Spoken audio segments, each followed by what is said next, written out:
గురుబ్రహ్మ ప్రేక్షకులకు నమస్కారం అండి. ఈ వీడియోలో 2026 సంవత్సరంలో అంటే శ్రీ పరాభవ నామ సంవత్సరంలో 2027 జనవరి మాసం వరకు కూడా కుంభరాశి వారికి ఆరోగ్యపరంగా ఎలా ఉండబోతుందో వివరిస్తాను.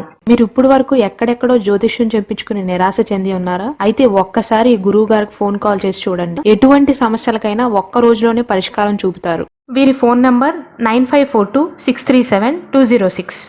ఇది పిల్లలకి, పెద్దలకి, వృద్ధులకు, ఆడవారికి, మగవారికి అందరికీ కూడా వర్తిస్తుందండి. ముందుగా కుంభరాశి వారికి ఈ సంవత్సరంలో కూడా ఏలినాటి శని జరుగుతుంది. కాకపోతే చివరి దశ మాత్రమే.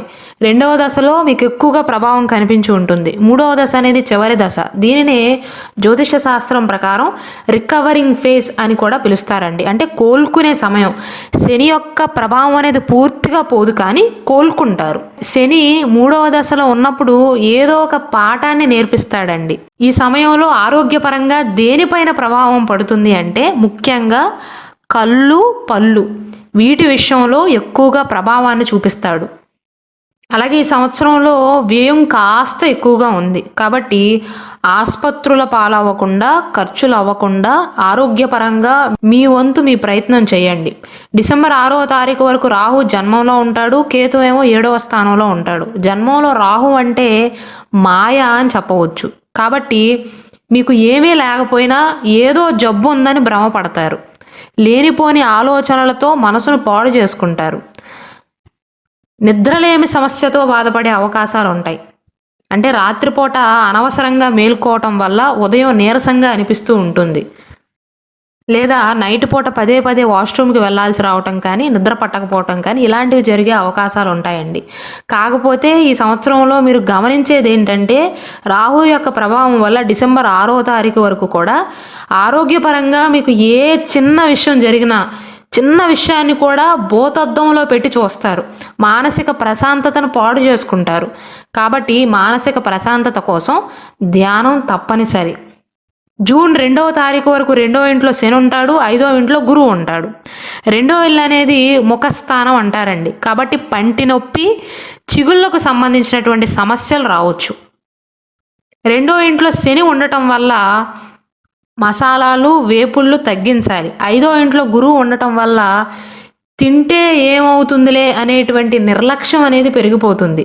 కానీ ఏలినాటి శని ప్రభావం ఉంది కాబట్టి మీరు తినేటువంటి ఆహారాన్ని బట్టి అది వెంటనే గ్యాస్ట్రిక్ సమస్యకు దారితీస్తుంది. ఓవరాల్గా అయితే కుంభరాశి వారికి పెద్దగా అనారోగ్య సమస్యలు ఉండవు. కానండి జూన్ 2వ తారీఖు వరకు గురువు 5వ స్థానంలో ఉండటం వల్ల తింటే ఏమవుతుందిలే, ఒక్కసారిగా పద్దాకా తినట్లేదుగా అనేటువంటి నిర్లక్ష్యం పెరగటం వల్ల ఆరోగ్యాన్ని పాడు చేసుకుంటారు.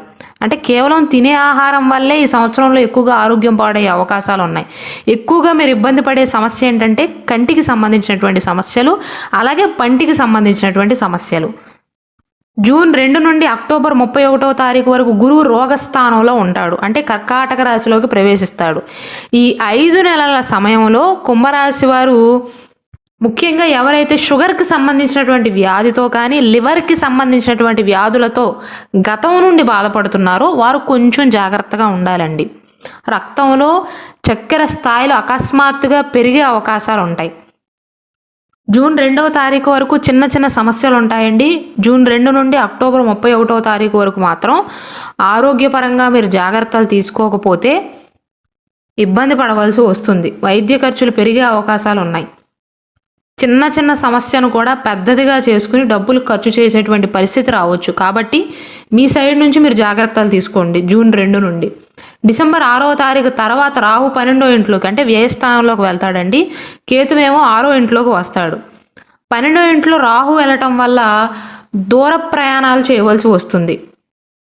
అయితే కేతు 6వ ఇంట్లో ఉంటాడు కాబట్టి మీకు పెద్దగా ఇబ్బంది అనిపించదు. డిసెంబర్ 6 తర్వాత పర్లేదండి, బాగానే ఉంటుంది. కాకపోతే వాహనాలు నడిపేటప్పుడు మాత్రం ఏకాగ్రతతో నడపండి. ఓవరాల్గా చూసుకున్నట్లయితే గతం నుండి ఈ 4 సంబంధిత సమస్యలతో ఎవరైతే బాధపడుతున్నారో కంటికి సంబంధించినటువంటి సమస్యలు, పంటికి సంబంధించినటువంటి సమస్యలు, షుగర్ వ్యాధితో కానీ, లివర్కి సంబంధించినటువంటి వ్యాధి అంటే కాలేయ సమస్యలతో బాధపడుతున్న వారు మాత్రం 2026 సంవత్సరంలో ముఖ్యంగా జూన్ 2వ తారీఖు నుండి అక్టోబర్ 31వ తారీఖు వరకు మాత్రం జాగ్రత్తగా ఉండవలసిందే. పరిహారాల విషయానికి వస్తే ప్రతిరోజు ఉదయం సూర్యరశ్మి మీ ఒంటికి తగిలేలాగా చూసుకోండి. అందుకే మన పెద్దవారు ప్రతిరోజు ఉదయాన్నే నిద్ర లేచి స్నానం ఆచరించి సూర్యునికి అర్ఘ్యాన్ని సమర్పించమని చెప్తారు. ఒకవేళ ఆరోగ్య సమస్యలతో కనుక కుంభరాశి వారు బాధపడుతున్నట్లయితే ఈ సంవత్సరం అంతా వీలైతే ప్రతిరోజు లేదా ఆదివారం రోజైనా సరే రాగి చెంబులో నీటిని తీసుకుని సూర్యునికి అర్ఘ్యాన్ని సమర్పించండి. నవగ్రహాలలో కూడా ఆరోగ్యానికి ప్రాతినిధ్యం వహించేది సూర్యుడు. అలాగే ఏలినాటి శని జరుగుతుంది కాబట్టి ప్రతి శనివారం నాడు లేదా వీలైన శనివారం నాడు శివాలయంలో నువ్వుల నూనెతో దీపాన్ని వెలిగించి నవగ్రహ ప్రదక్షిణ చేయండి. జూన్ నుండి అక్టోబర్ 31వ తారీఖు మధ్యకాలంలో ఆరోగ్య సమస్యలు రాకుండా ఉండటానికి ప్రతి గురువారం నాడు దక్షిణామూర్తికి పసుపు రంగు నైవేద్యాలను పెట్టడం, పసుపు పూలతో పూజించటం, పసుపు రంగు వస్తువులను ఎవరికైనా దానంగా ఇవ్వటం మంచిదండి. అలాగే నేను ఇంతకుముందు వీడియోస్లో చెప్పినట్లుగా కుంభరాశి వారికి date of birth, time of birth కరెక్ట్గా తెలిసినట్లయితే వారి పర్సనల్ జాతక చక్రం ప్రకారం, రాశి నక్షత్రం బట్టి కాదండి, పర్సనల్ జాతక చక్రం ప్రకారం ఒక్కొక్క మనిషికి ఒక్కొక్క జాతక చక్రం అనేది ఉంటుంది. దాంట్లో యోగకారకుడు ఎవరో, ఏ గ్రహం బలపడితే మీకు అనుకూలంగా ఉంటుందో, ఆరోగ్యపరమైనటువంటి ఇబ్బందులు రావో దానికి సంబంధించినటువంటి జాతక రత్నాన్ని, మంచి జాతక రత్నాన్ని జీవితాంతం ధరించటం కూడా ఒక పరిహారంగా ఉపయోగపడుతుంది.